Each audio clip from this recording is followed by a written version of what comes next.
guys, welcome back to Flash to Toonboom for Dumb-Dums by your host Angel X Mikey, and we're in tutorial 2. Last tutorial we covered layout, timeline, a little bit of timeline, preferences, onion skin, tools, sub tools, drawing and render mode, blah blah blah, and saving and your drawing canvas and whatnot. Tutorial 2 we'll be covering timeline. So this is the timeline episode, okay? We'll be covering more into the onion skin on how it works. We'll be covering how frames work, and we'll be covering how to mess with them and how different they are from Flash. This is the episode where you'll actually start seeing more differences in the two, and how Toonboom will make your life easier. All right. So let's start off. Let's go to Flash since this is what we're here for. We're familiar with Flash, and we want to know Toonboom. So we're going to go to Flash. We have our timeline, all right? We got our layers. We have add layer. We got folders to put our layers in. Let's do that right now. You just click that, add your layers, all right? And you just drag them into the folder and put them down. We got delete.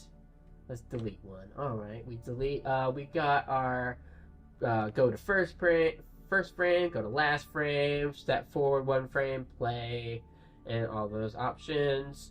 We have loop, we got the onion skin, we talked about that. We have our frame rate, and we have where we are in the timeline per second. And this can be changed in preferences. We got our frames up here. If we want to see or show or hide all layers, we got lock layers, and we have outlines if you want to show your stuff as outlines, alright? And you can change it, whatnot. Now, we're going to go back to Toonboom, and we're going to cover that too. So, we got our timeline here, and there's obviously some differences. Stuff is in different places, but that's what we're doing. Now, you want to add a new layer, alright? One of the big things you're going to notice in Toonboom is your layers are not called layers, they are called drawings. These drawings are going to be your layers, so don't be confused. To rename it, it's still double clicking and whatnot and everything, and you're just like, what is this plus, what is this, we'll cover it. Alright, so we're going to start off by adding a layer. So there's two options. Either you can press this little plus button and add drawing. That's going to add a new layer. Or you can, right click, insert drawing, okay? Alright. And of course you can right click on that, duplicate, clone, select the layers and all that kind of stuff. Layer properties, clone, etc., all that good stuff. If you want to delete one, you select it, and it's the minus button. Simple, right?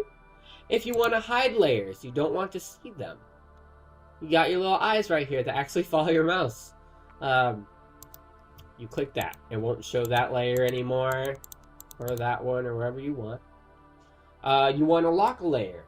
Like we were saying when in the last tutorial, when you're selecting drawings with the selection tool, and you don't want all of them selected, you gotta lock some.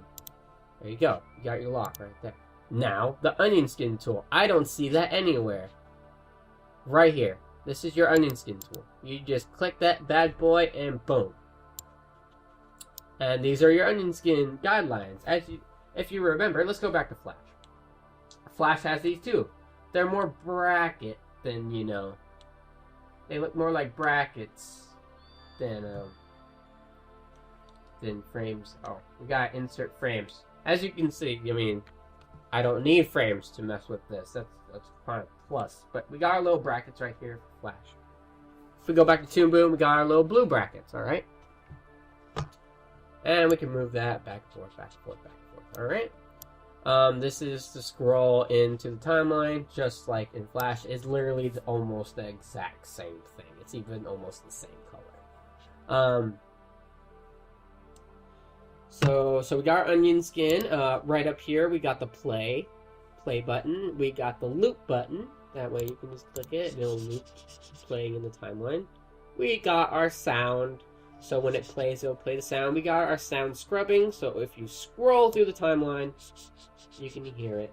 These options are not on the timeline in Flash. Let's go back to Flash. As you can see, they're not there. You have to turn them on in a different manner, I do believe, like preference or edit. And we got render and play, test with movie. You got your frame, what frame you're on, start, stop, frames per second. Alright, we got that. This is the exact same thing as in Flash, just in a different place. So that's the timeline. That covers everything just basic about the timeline. We're going to go into frames now, alright? So frames, they're a little bit different. They're a lot different in Flash. So let's go to Flash. Alright? Now, if you remember, just a little while ago, I can't move this unless I have frames. So we're going to highlight all these, and we're going to convert them. Alright? So we got frames, and we're going to draw some squiggles, a couple of them, alright? Okay. So we got our frames, and we got our active frames and whatnot. And to fill the void in space, we have our white frames, right? Those don't have anything, but they are necessary in Flash to take up space in your timeline because Flash hates space. FHS. Flash hates space in the timeline, okay? So, in Flash, of course, you right-click, you click insert frame to extend a frame, or you can right-click and convert the keyframe, and it'll copy that one but make its own frame, or you can convert the blank keyframe and create a whole new one altogether. Now, in Toonboom, it's a little bit different. These are frames, okay? But they're also individual drawings. Toonboom does not mind space in its timeline. As you can see, I can move my little cursor back and forth with no problem. Now, how do I add frames, you may ask? Well, this was really confusing for me in the beginning, and it's actually really simple. You don't have to do anything at first. You want to start your animation? You start it. So, let's draw. We're going to draw a little dragon. Alright? Yeah. And as you can see, I can draw right away. Now, in Flash, you cannot do this. If you do not have a frame, you cannot start drawing. This is one of the better parts of Toonboom. Okay. Toonboom, I actually ended up drawing a T-Rex. I'm sorry. Y'all were gonna get a dragon, and y'all got you got gypped. I apologize. Oh, but you didn't. All I had to do was draw a wing. Alright. So we got our dragon. Alright, so we got our dragon, and I didn't have to add any frames. I didn't have to do anything to the timeline to add it. Now, back to Flash. Obviously, if we have it, we have a... Let's delete all these. And I try to draw. It comes up with the warning. There is no current frame to draw into. Also, check that the current frame is not an interpolated frame. So we have to have a frame to draw in Flash. We do not in Toonboom.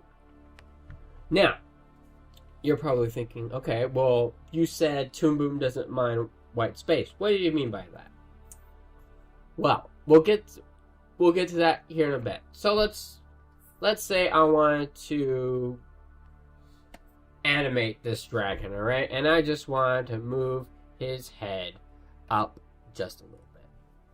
Alright, so we moved his head up a little bit. And again, you can see the onion skin doing its work, and we'll get into that a little bit. But it filled up the white space, and you're just like, okay, you lied, and I'm just like, no, I didn't. You can go and delete. That doesn't need to be there. Alright? It does not need to be there. Now, there's a way where you don't have to delete it. So if we wanted to add like 3 more frames, and we're going to add a keyframe right over here, we're going to right click, and we're going to go down to drawing, and we're going to create empty drawing. Boom. Alright, and leave the white space there, and you don't have to do anything with that. Alright. So we got that, and if you want to extend a frame, let's say I want this to go until right here. We're going to right click, and we're going to extend exposure. And it brings that and stretches it all the way down here. Now, what if I don't want that much? What if I put too much? I want to delete one. You can either go here and delete frames, like we did before, or you can just select all, just select within here. You don't have to select all of them. You can just select one. Right click, exposure, decrease exposure. And as you see, when I did that, it moved everything. Okay. So if you want to maintain that space, you're going to right click and you're just going to press delete. Alright. I don't want that frame back. And you just press undo. Okay. Now, what if I wanted to extend it but keep this space here? Right click, exposure, increase exposure. There you go. Now we're going to get into some cool stuff. Alright. Now, obviously, Flash didn't have most of that stuff that I was just explaining. Like I said, this is where they start to differ. Now, let's go to Flash. Alright. And we're going to remove this, and we're going to create all of those frames again. Convert to blank keyframes. And let's draw. There, you know what? Let's create a shape this time, alright? We're going to create a square. Now, if I take this square, if I take this frame, and I right click, and I copy frames, and I paste it over here, it's going to copy that frame and put it over here. Now, if I edit this frame, so let's add another square inside this one. Right? Now, if I add that, this one stays the original form. Affecting this layer does not affect this one, since this is a brand new one. It's just replicated. It's just a duplicate. It's not the same one. Now, same difference. If I were to select this, right click on the drawing, copy, and then paste into here, and then paste over here, you would have to create a whole new frame and paste. Okay? And then again, if I edit this one, it will not change to the original. These are all individual. Now, Toonboom, let's go back to Toonboom. If I were to take this frame, highlight it, okay, copy it, and paste it, and made a change,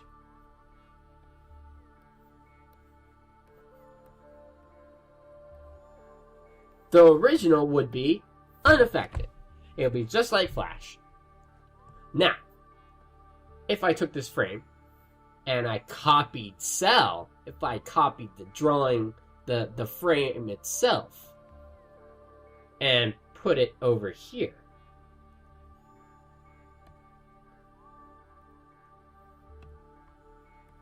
and edited it,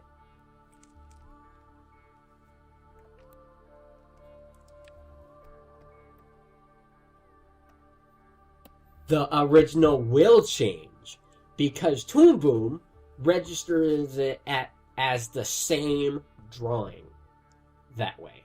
It's the exact same frame. So if you do a copy and paste frame or cell in Toonboom, it will act as the exact same thing. Sometimes you do want this, and sometimes you don't. Because if you have,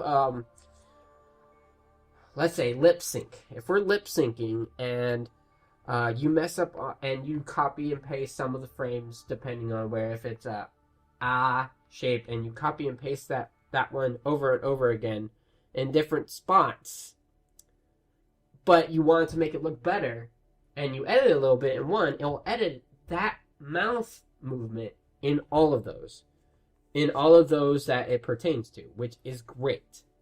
That's one of the instances, or if you don't like, if you're doing in-betweens, and you actually copied some of the in-betweens for a certain movement, and you don't like how it looked, one of these did, and you edit it, it would edit it later on, one later on or previous as well. So we don't want that right now. So you just undo. Now, if you do copy a cell and paste it, and you are like, I want this to be a different drawing. I want to edit this. It's a different part of the movement, and I want to edit it, but I want it to keep it roughly the same. But I don't want to change the original. And I don't want to go through the whole process of copying and pasting that whole drawing and whatnot, putting it here. Now, what you're going to do is you're going to select on the one that you want to be a duplicate. You're going to right-click on the cell, Drawings, and you're going to click Duplicate Drawing. And then you can edit it without editing the original. Yep. There you go. Alright, so there's several different techniques with doing that, and there's some useful and some not, and it all depends on how you preference it. Alright, so we got a little roaring dragon blowing out the fire now. Alright. Now, cutting frames, it's all the same. They're all considered cells, cut from timeline, copy cells from timeline, paste cells, copy, cut, paste, same thing. Delete, you delete the frame. Paste cycle, this is something that Flash does not have. I don't believe it might. I can't remember. I might have used it once, so if you're like, it does, I'm sorry. I don't remember how to do it. But you paste cycle, and then you click the number of cycles, forward, reverse, reverse, forward. You have different options when pasting cycles, and cycles is pretty much a loop. If you want to keep pasting a loop of like a flame or something. Paste reverse. I know for a fact Flash does have that. It does. It's the same thing. Let's go back to Flash. You copy this. Copy frames, and then you go here, and then you paste frames, and then you select those, and then you can reverse them, okay? But this way, you can just paste them in reverse. You don't have to do that extra step. You're probably wondering what all these are. We'll get into that when we're in tweening. Those come in handy. Those are what help you tween. So now we're going to cover the onion skin, and you can see my onion skin, obviously. So we're going to create an in-between here, in between these two, right? And so here we go. Here's my onion skin tool. Now, obviously, the body's the same. So with the selection tool that I taught you in the last tutorial, I'm just going to select all this. I have the selection tool. I don't have any other layers. That way I can just select all of these and make sure it gets all the lines I want. As you can see, I cut through here, but still selected all of this. That's because it's registering, since it's the selection tool, it's registering the whole stroke instead of where I cut, because I'm not using the cutting tool. And we're just going to copy that, and we're just going to put that there, but we're going to animate the head. And we're just going to go in between. It is an in-between, and that's why they call it in-between. I didn't put the lines on the other one. Oops. But that's how the onion skin works. And remember, the onion skin is going to be right there. That little stack of crepes. That's what it looks like. It looks like a stack of pancakes or crepes. And then that's how you do your in-betweens and use your onion skin tool. And again, if you want to switch it to the other way, the way Flash has it, that's personal or that's up to you. I like how Toonboom sets up their stuff. And as you can see, now we got a little little dragon blowing fire. All right, and I'll show you. We're gonna go to preferences. Okay, and I'm gonna make sure you can see this. And we're gonna go to drawing, and then we're gonna go to normal. And okay. And as you can see, it's there. And then we're gonna go to edit, and we're gonna go to preference, and we're gonna go to drawing, and then we're gonna go enable shade. And that one is like I already have. It shows the individual lines though, without the outline, and then you have, and again you can edit that right here. All right, so we're back here. All right. And that's how your onion skin works. It doesn't have all the options. Well, obviously it does. You just have to go into preference and whatnot. And you toggle it on and off right here. It will only focus on the layer you're on, but if you have it on multiple, it will focus on those. So what I'm saying is, say I have bubbles. We got bubbles, alright? Now, if I turn it off here, it's only going to show me the bubble onion skin. If I turn it off and I turn this one on, it's only going to show me the dragons. Okay? And we're going to delete those. We don't need those. Alright? So that's it works a little bit different than the onion skin tool in Flash. That's it for this tutorial. That's it for episode 2. Hope you learned a little bit. I hope you better understand the timeline in Toonboom and how to use onion skins and the frames and all that kind of good stuff. And I'll see you in the next tutorial.